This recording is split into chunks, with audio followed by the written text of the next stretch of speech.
ಅಲ್ಲಾಹು ಅಕ್ಬರ್ ಅಲ್ಲಾಹು ಅಕ್ಬರ್ ಅಲ್ಲಾಹು ಅಕ್ಬರ್ ಲಾ ಇಲಾಹ ಇಲ್ಲಲ್ಲಾಹು ಅಲ್ಲಾಹು ಅಕ್ಬರ್ ಅಲ್ಲಾಹು ಅಕ್ಬರ್ ವಲಿಲ್ಲಾಹಿಲ್ ಹಮ್ದ್. ಸರ್ವ ಸ್ತುತಿ ಸ್ತೋತ್ರಗಳು ನನ್ನನ್ನು ನಿಮ್ಮನ್ನು ಈ ಭೂಮಿ ಆಕಾಶಗಳನ್ನು ಹಾಗೂ ಅದರ ನಡುವೆ ಇರುವ ಸಕಲ ಚರಾಚರಗಳನ್ನು ಸೃಷ್ಟಿಸಿ ಪರಿಪಾಲಿಸುತ್ತಿರುವ ಆ ಏಕೈಕನು ಮಹೋನ್ನತನು ಆದಿಯು ಅನಂತನಾದಂತಹ ನಮ್ಮೆಲ್ಲರ ಸೃಷ್ಟಿಕರ್ತನಿಗೆ ಮೀಸಲು. ಆತನ ಅಪಾರ ಅನುಗ್ರಹಗಳು ವರ್ಷಿಸಲಿ. ಮಾನವ ಕಲ್ಯಾಣಕ್ಕಾಗಿ ಮಾನವ ಮಾರ್ಗದರ್ಶನಕ್ಕಾಗಿ ಆಗಮಿಸಿದ ಸಕಲ ಪ್ರವಾದಿಗಳ ಮೇಲೆ, ಸಕಲ ಸಂದೇಶ ವಾಹಕರುಗಳ ಮೇಲೆ ಹಾಗೂ ಆತನ ಎಲ್ಲ ಸತ್ಯಸಂಧ ದಾಸರುಗಳ ಮೇಲೆ, ವೇದಿಕೆ ಮೇಲೆ ಉಪಸ್ಥಿತರಿರುವ ಇಂದಿನ ಮುಖ್ಯ ಅತಿಥಿಗಳಾಗಿ ಆಗಮಿಸಿದ ಸಹೋದರ ಡಾಕ್ಟರ್ ಅರುಣ್ ಕುಮಾರ್ ಜಿ ಅವರೇ, KI ಶೇಖ್ ಅವರೇ, ಫಾದರ್ ಅವರೇ, ಸ್ಥಾನೀಯ ಅಧ್ಯಕ್ಷರೇ, ಜಿಲ್ಲಾ ಸಂಚಾಲಕರೇ, ಸಲಹಾ ಸಮಿತಿಯ ಸದಸ್ಯರೇ, ನಾಡಗೌಡ ಅವರೇ ಹಾಗೂ ಇತರ ಗಣ್ಯರೇ, ಹಿರಿಯರೇ, ಯುವಕರೇ, ಸಹೋದರಿಯರೇ, ಮುದ್ದು ಮಕ್ಕಳೇ, ಅಸ್ಸಲಾಮು ಅಲೈಕುಂ ವರಹಮತುಲ್ಲಾಹಿ ವಬರಕಾತುಹು. ನಮ್ಮೆಲ್ಲರ ಮೇಲೆ ಆ ದೇವನ ಶಾಂತಿ ಮತ್ತು ಅನುಗ್ರಹಗಳು ಸದಾ ವರ್ಷಿಸ್ತಾ ಇದೆ. ನಮ್ಗೆಲ್ಲರಿಗೂ ಕೂಡ ಈದ್ ಮುಬಾರಕ್, ಈದ್ ಹಬ್ಬದ ಶುಭಾಶಯಗಳು.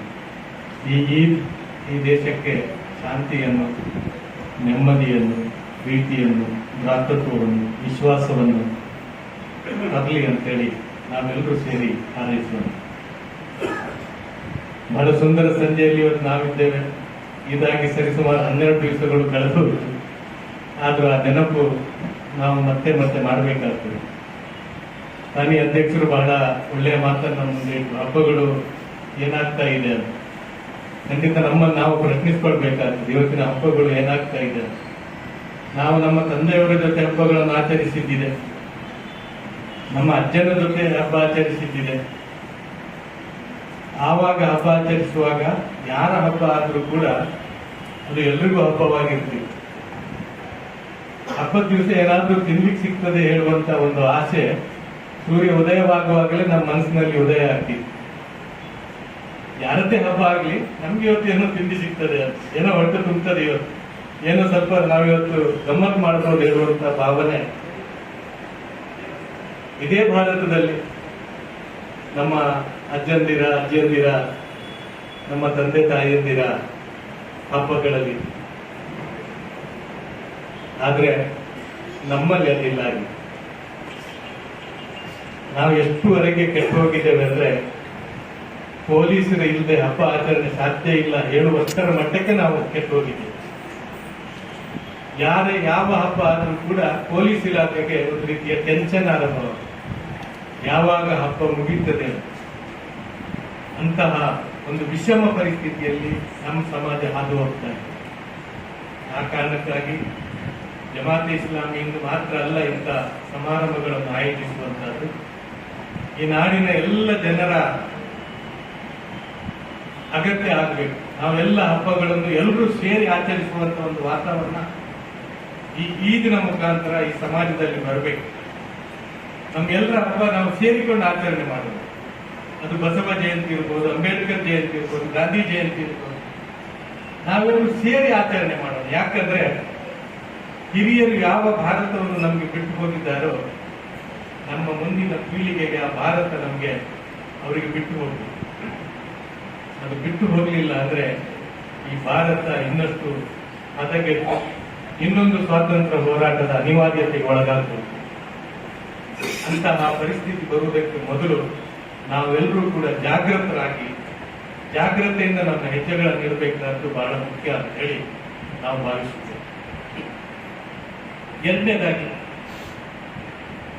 ಹಬ್ಬ ಅಂದ್ರೆ ಏನು, ಈದ್ ಅಂದ್ರೆ ಏನು, ನಾವು ಹೇಗೆ ಹಬ್ಬ ಆಚರಣೆ ಮಾಡ್ತೇವೆ, ನಾವು ಯಾಕೆ ಇವತ್ತು ನಿಮ್ಮನ್ನು ಕರೆದಿದ್ದೇವೆ ಅಂದ್ರೆ, ನಮ್ಮ ಹಬ್ಬ ಹೇಗೆ ಅಂತ ಹೇಳಿದ್ರೆ ನೀವು ತಿಳಿಬೇಕು, ನಿಮ್ಮ ಹಬ್ಬ ಹೇಗೆ ಅಂತೇಳಿ ನೀವು ನಮಗೆ ತಿಳಿಸ್ಬೇಕು. 2 ಕೆಲಸ ಉಂಟು ಇವತ್ತು ಬಂದವರಿಗೆ. ನಮ್ಮ ಎಲ್ಲ ಗೌರವಾನ್ವಿತ ಅತಿಥಿಗಳಿಗೆ ನಮ್ಮನ್ನೂ ಕೂಡ ನೀವು ಒಂದು ದಿವಸ ಆತಿಥ್ಯ ಮಾಡಬೇಕು. ಹೇಗೆ ನಾವಿವತ್ತು ನಿಮ್ಗೆ ಆತಿಥ್ಯ ಮಾಡ್ತೇವೋ ಅದೇ ರೀತಿ. ಅದು ಬೇಕಾದ್ರೆ ಸೇರಿ ಮಾಡುವ, ನಾವು ಪರವಾಗಿಲ್ಲ. ಆದ್ರೆ ಆ ಹಬ್ಬಗಳು ಏನು ಅಂತೇಳಿ ಸಮಾಜದಲ್ಲಿ ಗೋಚರಿಸಬೇಕು. ಧರ್ಮಗಳು ನಿಗೂಢ ಆಗಬಾರದು. ಧರ್ಮಗಳು ನಿಗೂಢ ಆದ ಕಾರಣ ಸಮಾಜದಲ್ಲಿ ಧರ್ಮದ ಹೆಸರಲ್ಲಿ ಅಧರ್ಮ ನಡೀತಾ ಇದೆ. ಸಮಾಜದಲ್ಲಿ ಧರ್ಮ ಇರಬೇಕೆ ಹೊರತು ಅಧರ್ಮ ಇರಬಾರ್ದು. ನಂಬಿಕೆಗಳೇ ಇರಬೇಕು ಹೊರತು ಮೂಢನಂಬಿಕೆಗಳಿರಬಾರ್ದು. ಉತ್ತಮ ವಿಚಾರಗಳೇ ಇರಬೇಕು ಹೊರತು ಮೌಢ್ಯಗಳಿರಬಾರ್ದು. ಆದ್ರಿಂದ ನಮ್ಮ ಈದ್ ಅಂದ್ರೆ ಏನು, ಹೇಗೆ ನಾವು ಈದ್ ಆಚರಿಸ್ತೇವೆ, ಇದನ್ನು ನಾನು ನಿಮ್ಮ ಮುಂದೆ ಇಡುವಂತಹ ಪ್ರಯತ್ನ ಮಾಡ್ತಾ ಇದ್ದೇನೆ. ನಾನು ಆರಂಭದಲ್ಲಿ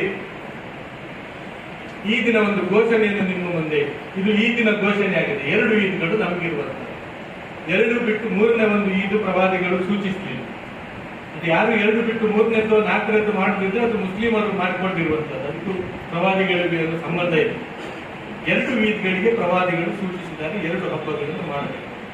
ಆ ದಿವಸದ ಘೋಷಣೆ ಏನು ಅಂದ್ರೆ ಅಲ್ಲಾಹು ಅಕ್ಬರ್, ಅಲ್ಲಾಹು ಅಕ್ಬರ್, ಅಲ್ಲಾಹು ಅಕ್ಬರ್, ಲಾ ಇಲಾಹ ಇಲ್ಲಲ್ಲಾಹು ಅಲ್ಲಾಹು ಅಕ್ಬರ್, ಅಲ್ಲಾಹು ಅಕ್ಬರ್ ವಲಿಲ್ಲಾಹಿ ಹಮ್ದ್. ದೇವರು ದೊಡ್ಡವನು, ದೇವರು ದೊಡ್ಡವನು, ದೇವರು ದೊಡ್ಡವನು. ಆ ಒಬ್ಬ ದೇವನ ಹೊರತು ಅನ್ಯರಾರು ಆರಾಧಕರಿಲ್ಲ. ದೇವರು ದೊಡ್ಡವನು, ದೇವರು ದೊಡ್ಡವನು. ಸರ್ವ ಸ್ತುತಿ ಸ್ತೋತ್ರಗಳು ನಿನಗೆ ದೇವರು. ಅಲ್ಲಾಹು ಅಕ್ಬರ್ ಅಂದ್ರೆ ದೇವರು ದೊಡ್ಡವನು ಅಂತ ನಾವು ಅಜಾನ್ ಕರೆಯಲ್ಲಿ ಹೇಳ್ತೇವೆ. ಅಜಾನ್ ಕರೆಯಲ್ಲಿ ಹೇಳುವಂತಹ ವಾಕ್ಯಗಳು ಏನು ಅಂದ್ರೆ ಅಲ್ಲಾಹು ಅಕ್ಬರ್, ಅಲ್ಲಾಹು ಅಕ್ಬರ್, ದೇವರು ದೊಡ್ಡವನು, ದೇವರು ದೊಡ್ಡವನು. ಅಶ್ಹದು ಅಲ್ಲಾ ಇಲಾಹ ಇಲ್ಲಲ್ಲಾಹ್, ನಾನು ಸಾಕ್ಷ್ಯ ವಹಿಸುತ್ತೇನೆ ನಿನ್ನ ಹೊರತು ಬೇರೆ ಆರಾಧ್ಯರಿಲ್ಲ. ಅಶ್ಹದು ಅನ್ನ ಮುಹಮ್ಮದ ರಸೂಲುಲ್ಲಾಹ್, ನಾನು ಸಾಕ್ಷ್ಯ ವಹಿಸುತ್ತೇನೆ ಮುಹಮ್ಮದರು ಅಲ್ಲಾಹನ ಪ್ರವಾದಿಯಾಗಿದ್ದಾರೆ. ಹಯ್ಯಾಲ ಸಲಾ, ಬನ್ನಿ ನಮಾಜಿನ ಕಡೆ. ಹಯ್ಯಾಲಲ್ ಫಲಾ, ಬನ್ನಿ ಯಶಸ್ಸಿನ ಕಡೆ. ಅಲ್ಲಾಹು ಅಕ್ಬರ್, ಅಲ್ಲಾಹು ಅಕ್ಬರ್, ಲಾ ಇಲಾಹ ಇಲ್ಲ. ದೇವರು ದೊಡ್ಡವನು, ದೇವರು ದೊಡ್ಡವನು, ಅವನ ಹೊರತು ಬೇರೆ ಆರಾಧ್ಯರಿಲ್ಲ. ಇಡೀ ಜಗತ್ತಿನ ಮಸೀದಿಗಳಲ್ಲಿ ಇದೇ ಘೋಷಣೆ ಇರುವಂತೆ. ಎಲ್ಲಿಯೂ ಕೂಡ ಒಂದು ಅಕ್ಷರ, ಒಂದು ದೀರ್ಘದ ವ್ಯತ್ಯಾಸ ಇದೆ. ಇಡೀ ಜಗತ್ತಿನಲ್ಲಿ ಇದೇ ವಾಕ್ಯ ಇರುವುದು. ಇದರ ಅರ್ಥ ಅದು ಮುಸ್ಲಿಮರ ದೇವರು ಅಂತ ಹೇಳಿ ಅಲ್ಲ. ನಮ್ಮೆಲ್ಲರನ್ನು ಸೃಷ್ಟಿ ಮಾಡಿದಂತಹ ದೇವರನ್ನು ಮುಸ್ಲಿಮರಿಗೆ ಏನು ಆದೇಶಿಸಲಾಗಿದೆ ಅಂತ ಹೇಳಿದ್ರೆ, ನೀವು ಎಲ್ಲರ ಪರವಾಗಿ ಆ ದೇವರು ದೊಡ್ಡವನು ಅಂತ ಹೇಳಿ ಒಂದು 5 ಹೊತ್ತು ಹೇಳಬೇಕು. ಒಂದು 5 ಹೊತ್ತು ಹೇಳ್ಬೇಕು, ಎಲ್ಲರ ಪರವಾಗಿ ಹೇಳೋದು, ಕೇವಲ ಮುಸ್ಲಿಮರ ಪರವಾಗಿ ಅಲ್ಲ. ಮುಸ್ಲಿಮರಲ್ಲಿಯೂ ಕೂಡ ಎಷ್ಟು ಜನ ಮಸೀದಿಗೆ ಬಾರದವರಿದ್ದಾರೆ? ಒಂದು 20% ಜನ ಒಂದು 5 ಹೊತ್ತು ನಮಾಜಿಗೆ ಬರುವವರು ಇರ್ಬೋದು, 80% ಬರುವುದಿಲ್ಲ. ಅವರ ಪರವಾಗಿಯೂ ಇಲ್ಲಿರುವಂತಹ ಎಲ್ಲರ ಪರವಾಗಿಯೂ ಒಂದು ಘೋಷಣೆ ಏನಂದ್ರೆ ಈ ಜಗತ್ತು ಯಾರು ಸೃಷ್ಟಿ ಮಾಡಿದ್ದಾನೆ ಅವನೇ ದೊಡ್ಡವನು ಅಂತೇಳಿ ಘೋಷಿಸುವಂತೆ ಇದೇ ಅದರಲ್ಲಿ ಇರುವಂತ. ಹಬ್ಬ ಅಂದ್ರೆ ಏನು ಅಂತ, ಈದ್ ಅಂದ್ರೆ ಅಲ್ಲಾಹನ ಪ್ರವಾದಿಗಳು ಹೇಳಿದ್ರು ಕೃತಜ್ಞತೆ. ಯಾರಿಗೆ ಕೃತಜ್ಞತೆ? ಯಾರು ಈ ಜಗತ್ತನ್ನು ಸೃಷ್ಟಿ ಮಾಡಿ ಅದರಲ್ಲಿ ಮನುಷ್ಯನನ್ನು ಇರಗೊಳಿಸಿದ್ದಾನೋ ಅವನಿಗೆ ಕೃತಜ್ಞತೆ. ಆ ದೇವರಿಗೆ ಪ್ರಥಮ ಕೆಲಸ ಏನು ಅಂತ ಹೇಳಿದ್ರೆ ಹಬ್ಬದ ದಿವಸ ಸ್ನಾನ ಮಾಡಿ ಶುಭ್ರ ಬಟ್ಟೆಗಳನ್ನು ಧರಿಸಿ, ಹೊಸತೆ ಬೇಕಂತ ಏನಿಲ್ಲ, ಹೊಸದಿದ್ರೆ ಹೊಸತು, ಇಲ್ಲದ್ರೆ ಶುಭ್ರ ಬಟ್ಟೆಗಳನ್ನು ಧರಿಸಿ ಈದ್ಗಾಗಳಿಗೂ ಮಸೀದಿಗಳಿಗೂ ಹೋಗಿ ಅಡ್ಡ ಬೀಳುವ ಸಾಷ್ಟಾಂಗವರೆಗೂ ಅಂತ ನೀನೇ ದೊಡ್ಡವನು ಅಂತೇಳಿ ಅಲ್ಲಿ ಹೋಗಿ ಹೇಳುದು ನೀನು ದೊಡ್ಡವನು ಅಂತ. ಹೋಗಿ ಸಾಷ್ಟಾಂಗ ಬೆಳೆದು ಯಾಕಂತ ಹೇಳಿದ್ರೆ ನಾನು ಚಿಕ್ಕವನು ಅಂತ ಹೇಳಿ ಸಾಬೀತು ಮಾಡ್ಲಿಕ್ಕೆ. ಎದುರಿನವನು ದೊಡ್ಡವನು ಅಂತ ಹೇಳಿ ನಾವು ಒಪ್ಕೊಂಡಾಗ ನಮ್ಮನ್ನೇ ನಾವು ಒಪ್ಕೊಳ್ತೇವೆ ನಾನು ಚಿಕ್ಕವನು ಅಂತ. ಮತ್ತು ನಮಗೆ ದೊಡ್ಡತನ ಮೆರೆಯುವಂತಹ ಅಧಿಕಾರ ಇದೆ. ಈ ಭೂಮಿಯ ಮೇಲೆ ದೊಡ್ಡತನ ಮರೆಯುವಂತಹ ಅಧಿಕಾರ ಇಲ್ಲ. ಆದ್ರಿಂದ ಅಲ್ಲಾಹನ ಪ್ರವಾದಿಗಳಿದ್ರೆ ಹಬ್ಬದ ದಿವಸ ನಿಮ್ಮ ಪ್ರಥಮ ಕೆಲಸ ಏನು ಅಂದ್ರೆ ನೀವು ಕೃತಜ್ಞತೆಯನ್ನು ಅರ್ಪಿಸಬೇಕು. ಅದಕ್ಕಾಗಿ ನೀವು ನಮಾಜನ್ನು ಮಾಡಬೇಕು. ಇದು ಪ್ರಥಮ ಕೆಲಸ ಹಬ್ಬದ ದಿವಸ ಇರುವಂತ. ಅಂದ್ರೆ ನಮ್ಗೆ ಇಲ್ಲಿ ಒಂದು ತಿಂಗಳ ಉಪವಾಸ ವ್ರತವನ್ನು ಆಚರಿಸಲಿಕ್ಕೆ ಅವಕಾಶ ಮಾಡಿಕೊಟ್ಟಿದ್ದಾರೆ. ನಾನು ಕೂಡ ಒಂದು ಅನಾರೋಗ್ಯ ಪೀಡಿತನಾಗಿರ್ಬಹುದು ಇತ್ತು, ಕಿಮ್ಸ್ನಲ್ಲಿ ಅಡ್ಮಿಟ್ ಆಗಿರ್ಬಹುದು ಅಲ್ವಾ, ಅವರ ಅಂಡರ್ನಲ್ಲಿ ಇರ್ಬೋದು. ಅಂತ ಅವಕಾಶ ನನಗೆ ಕೊಡ್ಲಿಲ್ಲ ಅಲ್ಲ, ನನಗೆ ಆರೋಗ್ಯ ಕೊಟ್ಟಿದ್ದಾನೆ. ನನಗೆ 1 ತಿಂಗಳ ಉಪವಾಸ ವಹಿಸಲಿಕ್ಕೆ ನನಗೆ ಸಾಧ್ಯ ಆಯಿತು. ಆದ್ರಿಂದ ಒಂದು 10 ನಿಮಿಷ ಅವನ ಬಳಿ ಹೋಗಿ ಅವನಿಗೆ ಕೃತಜ್ಞತೆಯನ್ನು ಅರ್ಪಿಸಿ ಬರುವಂತೆ. ಮುಖ್ಯವಾಗಿ ನಾವೆಲ್ಲರೂ ಹೆಚ್ಚಾಗಿ ತಿಳ್ಕೊಂಡಂತೆ ಈ ಉಪವಾಸ ವ್ರತವೇ ಬಹಳ ಮುಖ್ಯ ಅಂತೇಳಿ ನಾವೆಲ್ಲರೂ ತಿಳ್ಕೊಂಡಿದ್ದೇವೆ. ಹೆಚ್ಚಾಗಿ ಮುಸ್ಲಿಮರು ಕೂಡ ಇದೇ ಅಭಿಪ್ರಾಯದಲ್ಲಿದ್ದಾರೆ. ರಂಜಾನ್ ನಲ್ಲಿ ಉಪವಾಸ ವ್ರತಕ್ಕೆ ಮಹತ್ವ ಇದೆ ಅಂತ. ಆದ್ರೆ ಕುರಾನ್ ಹೇಳ್ತದೆ ಉಪವಾಸ ವ್ರತಕ್ಕಿಂತ ಮಹತ್ವ ಕುರಾನಿಗಿದೆ ಅಂತ. ನಾವು ಆರಂಭದಲ್ಲಿ ಇಲ್ಲಿ ನಮ್ಮ ಸಹೋದರ ಪಠಿಸಿದ್ರು ಅಧ್ಯಾಯ 2ರ 183, 184, 185 3 ಸೂಕ್ತಗಳನ್ನು ಇಲ್ಲಿ ಪಠಿಸಿದ್ರು. 185ನೇ ಸೂಕ್ತದಲ್ಲಿ ಅವರು ಪಠಿಸಿದ್ದು ಶಹರು ರಮಜಾನ್ ಅಲ್ಲದಿ ಉಂಜಿಲ ಫೀಹಿಲ್ ಕುರಾನ್ ಹುದಲ್ಲಿನ್ನಾಸಿ ವ ಬಯ್ಯಿನಾತಿ ಮಿನಲ್ ಹುದಾ ವಲ್ ಫುರ್ಕಾನ್ ಫಮನ್ ಶಹಿದ ಮಿನ್ಕುಮ ಶಹರು ಫಲಯಿಸುಮ್ ಅಂತೇಳಿ ಅವರು ಪಠಿಸಿದರು. ಅಂದ್ರೆ ಮಾನವರಿಗೆ ಸಾಧ್ಯಂತ ಸನ್ಮಾರ್ಗ, ಮಾರ್ಗದರ್ಶಕ ಮತ್ತು ಸತ್ಯಾಸತ್ಯತೆಗಳಲ್ಲಿರುವ ಅಂತರವನ್ನು ಸುವ್ಯಕ್ತವಾಗಿ ತಿಳಿಸುವಂತಹ ಶಿಕ್ಷಣಗಳನ್ನು ಒಳಗೊಂಡ ಕುರಾನ್ ಅವತೀರ್ಣಗೊಂಡ ತಿಂಗಳು ರಮಜಾನ್ ಆಗಿರುತ್ತೆ. ಆದುದರಿಂದ ಯಾರಾದರೂ ಈ ಮಾಸವನ್ನು ಪಡೆದರೆ ಅವನು ಈ ಮಾಸದ ಪೂರ್ತಿ ಉಪವಾಸ ವ್ರತವನ್ನು ಆಚರಿಸುತ್ತಾನೆ.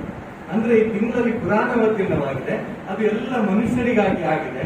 ಅದರಲ್ಲಿ ಸತ್ಯಾಸತ್ಯತೆಗಳನ್ನು ಹೇಳಲಾಗಿದೆ, ಮಾರ್ಗದರ್ಶಕ ಹೇಳಲಾಗಿದೆ, ಮನುಷ್ಯ ಹೇಗೆ ಜೀವಿಸಬೇಕು ಅಂತ ಹೇಳಬಹುದು. ಅಂದ್ರೆ ಕುರಾನ್ ಏನು ಅಂದ್ರೆ ಒಂದು ಗೈಡ್ ಬುಕ್ ಅಂತ.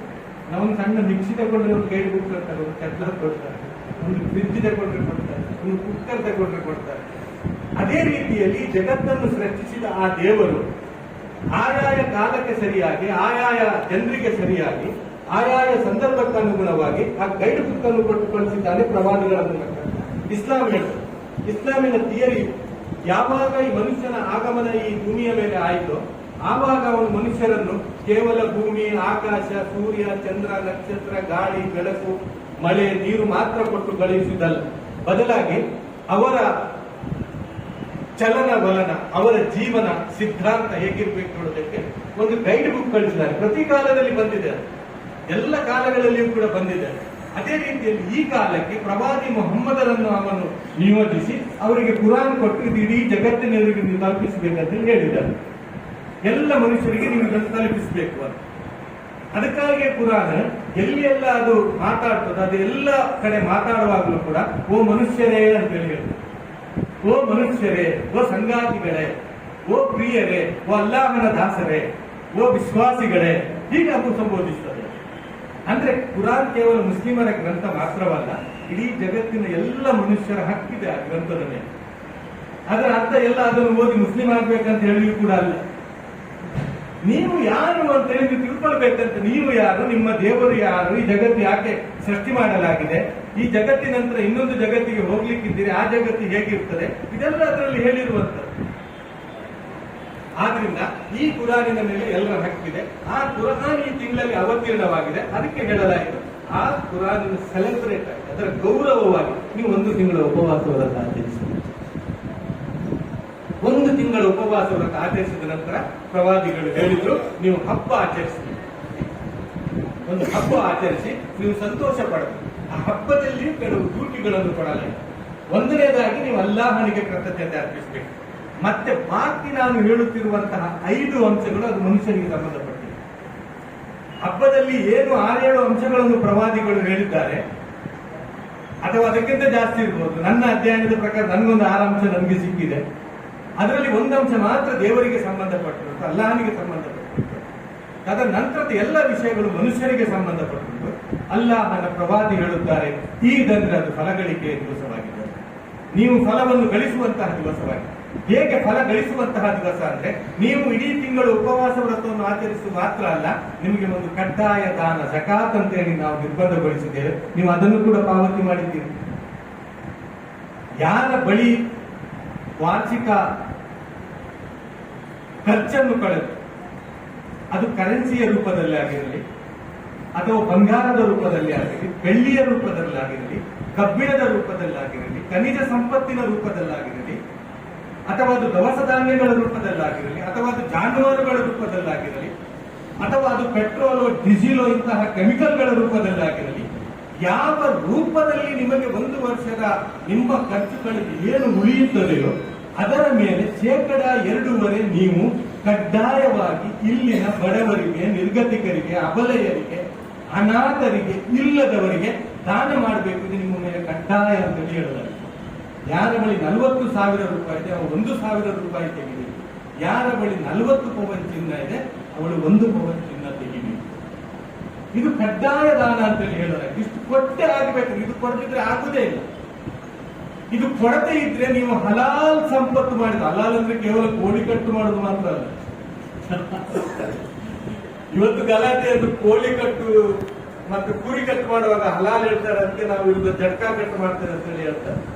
ಇಸ್ಲಾಮಿನ ಹಲಾಲ್ ಅಂತ ಹೇಳಿದ್ರೆ ಧರ್ಮಬದ್ಧ. ಧರ್ಮಬದ್ಧ. ಹಲಾಲ್ ಅಂದ್ರೆ ಅದರಲ್ಲಿ ಏನು ದೊಡ್ಡ ಪೂಜೆ ಮಾಡಿ ನಮಾಜ್ ಮಾಡಿ ಅದಕ್ಕೇನು ಹೋಮ ಹವನಗಳು ಏನು ಮಾಡ್ಲಿಕ್ಕೆ ಬಿಸ್ಮಿಲ್ಲಾಹಿ ಅಲ್ಲಾಹು ಅಕ್ಬರ್ ಅಂತೇಳಿ ಕಟ್ಟು ಮಾಡೋದಷ್ಟೇ. ನನ್ನ ಆರಂಭ ಅಲ್ಲಾಹನ ನಾಮದಿಂದ ಮಾಡ್ತಾ ಇದ್ದೇನೆ, ಅವನು ದೊಡ್ಡವನು ಅಂತೇಳಿ ಕಟ್ಟು ಮಾಡೋದಷ್ಟೇ. ಹಲಾಲ್ ಅಂದ್ರೆ ಬೇರೆ ಏನಿಲ್ಲ. ಅದೇ ರೀತಿಯಲ್ಲಿ ಸಂಪಾದನೆ ಹಲಾಲ್ ಆಗ್ಬೇಕಂತ ಹೇಳಲಾಗಿದೆ. ನಿನ್ನ ಸಂಪಾದನೆ ಧರ್ಮಬದ್ಧವಾದಂತಹ ಮಾರ್ಗದಲ್ಲಿ ಆಗ್ಬೇಕು, ಅಧರ್ಮದ ಮಾರ್ಗದಲ್ಲಿ ಆಗ್ಬಾರ್ದು. ಕುರಾನ್ ಹೇಳುವಂಥದ್ದು ಧರ್ಮಬದ್ಧ ಮಾರ್ಗದಿಂದ ಆದಂತಹ ಹಲಾಲ್ ಸಂಪಾದನೆಯಿಂದ ನಿನಗೆ ಜಕಾತ್ ಇದೆ, ಹರಾಮ್ ಸಂಪಾದನೆಯಿಂದ ಇದೆ. ಅನ್ಯಾಯದ ಸಂಪಾದನೆಯಿಂದ ನೀನು 2.5% ಕೊಟ್ಟು ಬಾಕಿ ಉಳಿದದ್ದು 97% ನಂದು ಅಂತ ಹೇಳಿದ್ರೆ ಅವಕಾಶ ಇಲ್ಲ. ನಿನಗೆ ಹರಾಮ್ ಹೇಳುವಂಥದ್ದು ನಿಷಿದ್ಧವೇ, ಅದರಲ್ಲಿ ಜಕಾತ್ ಕೊಟ್ಟರು ಏನು ಕೊಟ್ಟರು ಇಲ್ಲ, ನೀನು ಸಂಪಾದನೆ ಮಾಡಬಾರ್ದಂತ ಹೇಳಲಾಗಿದೆ. ಈ 2.5% ಕೊಡ್ಲಿಕ್ಕೆ ಹೇಳಿದ್ದು ಮಾತ್ರವಲ್ಲ, ಬದಲಾಗಿ ಫಿತ್ರಾ ಕೊಡಬೇಕು ಅಂತ ಹೇಳಿ. ಫಿತ್ರಾ ಅಂದ್ರೆ ಪ್ರವಾದಿಗಳು ಹೇಳಿದ್ದು ಅದು ನಮಾಜಿಗೆ ಹೋಗುವ ಮೊದಲು ಪಾವತಿ ಆಗಬೇಕು. ಅದು ಸೂರ್ಯ ಉದಯದ ನಂತರ ಅಲ್ಲ. ನಮಾಜ್ ಇರುವಂತಹದ್ದು ಮರು ದಿವಸದ ಸೂರ್ಯ ಉದಯದ ನಂತರ ಇರುವಂತದ್ದು. ಚಂದ್ರ ದರ್ಶನ ಆಗುವುದು ರಾತ್ರಿ, ಸೂರ್ಯ ಅಸ್ತಮಿಸಿದ ಕೂಡಲೇ ಚಂದ್ರ ದರ್ಶನ ಆಗುವುದು. ಅಲ್ಲಾಹನ ಪ್ರವಾದಿ ಹೇಳಿದ್ರು ಚಂದ್ರ ದರ್ಶನವಾದ ಕೂಡಲೇ ನೀವು ಫಿತ್ರ ವಿತರಣೆ ಆಗ್ಬೇಕು. ನೀವು ಮರು ದಿವಸ ಹಬ್ಬಕ್ಕೆ ಬಡವರ ಮನೆಯಲ್ಲಿಯೂ ಕೂಡ ಚೀರ್ ಕುರ್ಮದ ವ್ಯವಸ್ಥೆ ಆಗಬೇಕು, ಅಥವಾ ಗೀ ರೈಸ್ ವ್ಯವಸ್ಥೆ ಆಗಬೇಕಲ್ಲಿ. ನೀವು ಖಾಲಿ ಶ್ರೀಮಂತರು ಇದ್ದವರು ಮಾತ್ರ ಅಲ್ಲ ಹಬ್ಬ ಆಚರಿಸುವುದು. ಪ್ರವಾದಿಗಳು ಹೇಳುತ್ತಾರೆ ಇಲ್ಲದವನು ಕೂಡ ಹಬ್ಬ ಆಚರಿಸಿ. ನಿಮ್ಮ ನೆರೆಕರೆಯಲ್ಲಿ ಬಡವರಿದ್ದಾರೆ, ನಿಮ್ಮ ನೆರೆಕರೆಯಲ್ಲಿ ಅನಾಥರಿದ್ದಾರೆ, ನಿಮ್ಮ ನೆರೆಕರೆಯಲ್ಲಿ ತಂದೆ ತಾಯಿ ಇಲ್ಲದ ಮಕ್ಕಳಿದ್ದಾರೆ, ಅವರಿಗೆ ಯಾರು ಇಲ್ಲ, ಅವರಿಗೆ ಹಬ್ಬ ಇಲ್ಲ ಅಂತ ಹೇಳಿ ಇಲ್ಲ ಇಸ್ಲಾಮಿನಲ್ಲಿ. ಇಸ್ಲಾಮಿನಲ್ಲಿ ಎಲ್ಲರೂ ಹಬ್ಬ ಸೇರಿ ಆಚರಣೆ ಮಾಡಬೇಕು. ಆದ್ರಿಂದ ಪ್ರವಾದಿಗಳು ಹೇಳಿದ್ರು ಮೊದಲು ನೀವು ಚಂದ್ರ ದರ್ಶನವಾದ ಕೂಡಲೇ ಮಾಡಬೇಕಾದ ಕೆಲಸ ನಮಾಜಿಗೆ ಹೋಗುವ ಮೊದಲು ಬಡವರಿಗೆ ದಾನ ಮಾಡಿ ಅಂತ. ನೀವು ಬಡವರಿಗೆ ದಾನ ಮಾಡಬೇಕು. ಅಕ್ಕಿಯ ರೂಪದಲ್ಲಿ, ಗೋಧಿಯ ರೂಪದಲ್ಲಿ, ದವಸ ಧಾನ್ಯದ ರೂಪದಲ್ಲಿ, ಸಕ್ಕರೆ, ಬೆಲ್ಲ ಏನು ಅವರ ಅಗತ್ಯ ಉಂಟು ಆ ಪ್ರಕಾರ ಅವರಿಗೆ ನೀವು ದಾನ ಮಾಡಬೇಕು. ಅಲ್ಲಾಹನ ಪ್ರವಾದಿ ಹೇಳುತ್ತಾರೆ ಫಿತ್ರಾ ಕೊಡದೇ ಇದ್ರೆ ನಮ್ಮ ಈದ್ಗಾಹಗಳಿಗೆ ಬರುವಂತಹ ಅಗತ್ಯ ಇಲ್ಲ. ಅಲ್ಲಾಹನು ಜಗತ್ತಿಗೆ ಸಾರಿದಂತಹ ಸಂದೇಶ ಇದು, ಜಗತ್ತಿಗೆ ಸಾರಿದಂತಹ ಉದಾತ್ತ ಮೌಲ್ಯ ಇದು. ಪ್ರವಾದಿಗಳು ಅವರು ಏನು ಸಾರಿದ್ದು? ಅವರು ಸಾರಿದ್ದು ಅಲ್ಲಾಹನ ಆರಾಧನೆ, ಮತ್ತೆ ಮೊದಲು ಅಲ್ಲಾಹನ ದಾಸರ ಅಗತ್ಯಗಳನ್ನು ಪೂರೈಸಿ ಅಂತೇಳಿ ಪ್ರವಾದಿಗಳು ಹೇಳಿದ್ದು. ಮೊದಲು ದಾಸರ ಅಗತ್ಯಗಳನ್ನು ಪೂರೈಸಿ. ನೀವು ಬಡತನದ ಬೇಗೆಯಿಂದ ಅಲ್ಲ ನಮಾಜ್ ಮಾಡು. ಅಲ್ಲಾಹನ ಪ್ರವಾದಿ ಹೇಳಿದ್ರು ನಿಮ್ಗೆ ಹಸಿವೆ ಆಗ್ತಾ ಇದ್ರೆ ನೀವು ನಮಾಜ್ ಮಾಡಬಾರ್ದು ಹೇಳಿದ್ರು ಅಲ್ಲಾಹನ ಪ್ರವಾದಿಗಳು. ನಿಮಗೆ ಜೋರು ಚುರುಚುರು ಕೊಡ್ತಾ ಇದೆ, ಹಸಿವಾಗ್ತಾ ಇದೆ, ನೀವು ನಮಾಜ್ ಮಾಡಬೇಡಿ ಅಂತ ಹೇಳಿ. ನಿಮ್ಮ ಹಸಿವು ತಣಿಸಿ ನೀವು ನಮಾಜ್ ಮಾಡಿ ಅಂತ ಹೇಳಿ. ನಿಮ್ಮ ನಮಾಜ್ನಲ್ಲಿ ಹಸಿವು ಅಡ್ಡ ಬರಬಾರದು. ನೀವು ಮೊದಲು ನೀವು ಫಿತ್ರಾವನ್ನು ವಿತರಣೆ ಮಾಡಿ ಮತ್ತೆ ಈದ್ಗಾಹಗಳಿಗೆ ಬನ್ನಿ ಅಂತ ಪ್ರವಾದಿಗಳು. ಕೇವಲ ಜಕಾತ್ ಫಿತ್ರ ಮಾತ್ರ ಅಲ್ಲ, ಇನ್ಫಾಕ್ ಮಾಡಲ್ಲ. ಇನ್ಫಾಕ್ ಮಾಡಬೇಕು ಅಂತ ಹೇಳಿ ಹೇಳಲಾಯ್ತು. ಕಷ್ಟದಲ್ಲಿದ್ದವರಿಗೆ ಕೊಡಬೇಕು ಅಂತ ಹೇಳಿ ಹೇಳಲಾಯ್ತು. ಸದಕಾ ಕೊಡಿ ಅಂತ ಹೇಳಿ ಹೇಳಲಾಯ್ತು. ಕುರಾನ್ ಹೇಳುತ್ತದೆ ನೀವು ಕರ್ಜೆ ಹಸನ ಕೊಡಿ ಅಂತ, ಅಲ್ಲಾಹನಿಗೆ ಉತ್ತಮ ಸಾಲ ಕೊಡಿ ಅಂತ ಹೇಳಿ ಕುರಾನ್ ಹೇಳ್ತದೆ. ಇದ್ದವರ ಹತ್ರ ಶ್ರೀಮಂತರ ಹತ್ರ ಕುರಾನ್ ಹೇಳ್ತದೆ ನೀವು ಅಲ್ಲಾಹನಿಗೆ ಸಾಲ ಕೊಡಿ ಅಂತ. ಅಲ್ಲಾಹನಿಗೆ ಸಾಲ ಕೊಡಿ ಅಂದ್ರೆ ನಮ್ಗೆ ಗೊತ್ತಿರಬೇಕು, ಮಸೀದಿಗೆ ಹೋಗುವಾಗ ನಮಾಜಿಗೆ ಒಂದು ಊದುಬತ್ತಿ ಹಿಡ್ಕೊಂಡು ಹೋಗ್ಲಿಕ್ಕಿಲ್ಲ, ನಮ್ಗೆ ಒಂದು ಹಣ್ಣುಕಾಯಿ ಹಿಡ್ಕೊಂಡು ಹೋಗ್ಲಿಕ್ಕಿಲ್ಲ, ಒಂದು ಹೂವು ಹಿಡ್ಕೊಂಡು ಹೋಗ್ಲಿಕ್ಕಿಲ್ಲ. ಇಸ್ಲಾಮಿನಲ್ಲಿ ದೇವರಿಗೆ ಕೊಡುವಂತ ಒಂದು ರೂಪಾಯಿ ಇಲ್ಲ. ಒಂದೇ ಒಂದು ರೂಪಾಯಿ ದೇವರಿಗೆ ಕೊಡುವುದಂತ ಹೇಳಿ ಇಸ್ಲಾಮಿನಲ್ಲಿ ಏನಿದ್ದರೂ ಕೂಡ ಜನರಿಗೆ ಕೊಡಿ, ಏನಿದ್ರೂ ಕೂಡ ಜನರಿಗೆ ಕೊಡಿ ಅಂತ ಹೇಳಿ ಜನರಿಗೆ ದಾನ ಮಾಡಿ ಜನರಿಗೆ ಸಂತುಷ್ಟರಾಗಿದ್ದೀವಿ. ಇಸ್ಲಾಮಿನ ಕಾನ್ಸೆಪ್ಟ್ ಏನು ಅಂದ್ರೆ ನಿಮ್ಮ ಸಂಪತ್ತಿನ ಮಾಲಕರು ನೀವು ಅಲ್ಲ. ಕುರಾನ್ ಹೇಳ್ತದೆ ನಿಮ್ಮ ಸಂಪತ್ತಿನ ಮಾಲಕರು ನೀವಲ್ಲ, ನಿಮ್ಮ ಸಂಪತ್ತಿನ ಮಾಲಕರು ನಾವು ಅಂತ ಕುರಾನ್ ಹೇಳ್ತದೆ. ನಾವು ನೀಡಿದುದರಲ್ಲಿ ನೀವು ಖರ್ಚು ಮಾಡಿ ಅಂತ ಹೇಳಿ ಕುರಾನ್ ಹೇಳುವಂಥದ್ದು. 106 ಕಡೆ ಕುರಾನ್ ಹೇಳ್ತದೆ. ಧನವಂತರನ್ನು ಉದ್ದೇಶಿಸಿ ಕುರಾನ್ ಹೇಳುವುದು ನಾವು ನಿಮಗೆ ನೀಡಿದ್ದೇವಲ್ಲ ಅದರಲ್ಲಿ ನೀವು ಖರ್ಚು ಮಾಡಿ ಅಂತ. ಅದು ಹೇಗೆ ಅಂದ್ರೆ ಈ ಜೀವ ಅವನು ಕೊಟ್ಟದ್ದು. ಈ ಜೀವ ಇದೆಯಲ್ಲ, ನಮ್ಗೆ ಇವತ್ತು ಏನು ಹೃದಯ ಇದೆ ಇದು ಅವನು ಕೊಟ್ಟಿರುವಂತಹ. ಕುರಾನ್ ಹೇಳ್ತದೆ ತಂದೆಯ ಬೆನ್ನ ಹಿಂದಿನ ಮೂಳೆಯಿಂದ ಹೊರದಂತಹ ಒಂದು ನೀರ ಹನಿ ಅದು ತಾಯಿಯ ಗರ್ಭಾಶಯವನ್ನು ಸೇರಿದಾಗ ಆ ನೀರಿನ ಹನಿ ಅದು ರಕ್ತದ ಪಿಂಡವಾಗಿ ಮಾಂಸದ ಮುದ್ದೆಯಾಗಿ ಅದಕ್ಕೆ ನಾವು ಎಲುಬುಗಳನ್ನು ಜೋಡಿಸಿದೆವು ಮತ್ತು ಅದರ ಮೇಲೆ ಒಂದು ಪರದೆಯನ್ನು ಹಾಕಿದೆವು. ಮನುಷ್ಯನ ಸೃಷ್ಟಿಯ ಬಗ್ಗೆ ಕುರಾನ್ ಹೇಳುವಂಥದ್ದು. ನಿಮ್ಮನ್ನು ಅಲ್ಲಿ 9 ತಿಂಗಳು ನಾವು ಸಾಕಿ ಸಲಹಿದ್ದೇವಲ್ಲ, ಅಲ್ಲಿ ಯಾರು ಇರಲಿಲ್ಲ, ತಂದೆ ಇರಲಿಲ್ಲ, ತಾಯಿ ಇರಲಿಲ್ಲ, ವಿಜ್ಞಾನ ಇರಲಿಲ್ಲ, ವೈದ್ಯರು ಇರಲಿಲ್ಲ. ಅಲ್ಲಿ ಅದೆಲ್ಲ ಇದ್ರೆ ನಾವೆಲ್ಲರೂ ಕೂಡ ಗಂಡು ಮಕ್ಕಳೇ ಆಗ್ಬೇಕಂತೇಳಿ ಭಾವಿಸ್ತಿದ್ದೇವೆ. ಯಾರು ಹೆಣ್ಣು ಆಗ್ತಾ ಇದ್ದೀವಿ. ಹೆಣ್ಣು ಮಕ್ಕಳನ್ನು ಇವತ್ತು ಭ್ರೂಣದಲ್ಲಿ ಹತ್ಯೆ ಮಾಡಲಾಗ್ತದೆ. ಹೆಣ್ಣು ಮಕ್ಕಳನ್ನು ಇವತ್ತು ಭ್ರೂಣದಲ್ಲಿ ಹತ್ಯೆ ಮಾಡಲಾಗ್ತದೆ. 1,000 ಗಂಡು ಮಕ್ಕಳು ಜನಿಸಿದ್ರೆ 950 ಮಾತ್ರ ಹೆಣ್ಣು ಮಕ್ಕಳು ಜನಿಸಿದ್ರು. ಯಾಕಂದ್ರೆ ಭ್ರೂಣದಲ್ಲಿ ಹತ್ಯೆ ಆಗ್ತದೆ. ಅವಳು ಹೆಣ್ಣು ಹೇಳುವಂತಹ ಕಾರಣ. ನಿಮಗೆ ನಾವು ಅಲ್ಲಿ ಜೀವನ ಕೊಟ್ಟಿದ್ದೇವಲ್ಲ, ಅಲ್ಲಿ ನಾವು ನಿಮ್ಮನ್ನು ಬೆಳೆಸಿದ್ದೇವಲ್ಲ.